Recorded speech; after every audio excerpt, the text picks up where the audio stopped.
Doppler hamda skriningga ehtiyoj borligini anglatuvchi asosiy 3 ta belgi. Agar sizda ham ushbu 3 ta belgilar bo'lsa, buni aslo inkor etmang va o'z vaqtida tekshiruvlardan o'ting. Birinchi belgi onada yuqori qon bosimi bo'lishi. Arterial bosimni doimiy yuqori ushlab turilishi homilada kislorod yetishmasligi va gipoksiyani keltirib chiqaradi.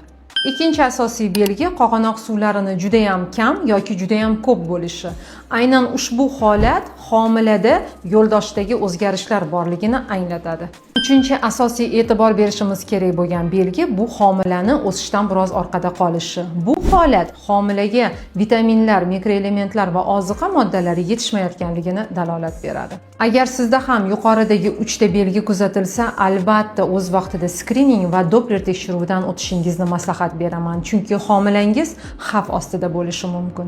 Ayniqsa Doppler tekshiruvi juda ham muhim va u homiladagi hamda onadagi qon oqimidagi o'zgarishlarni aniqlashga yordam beradi.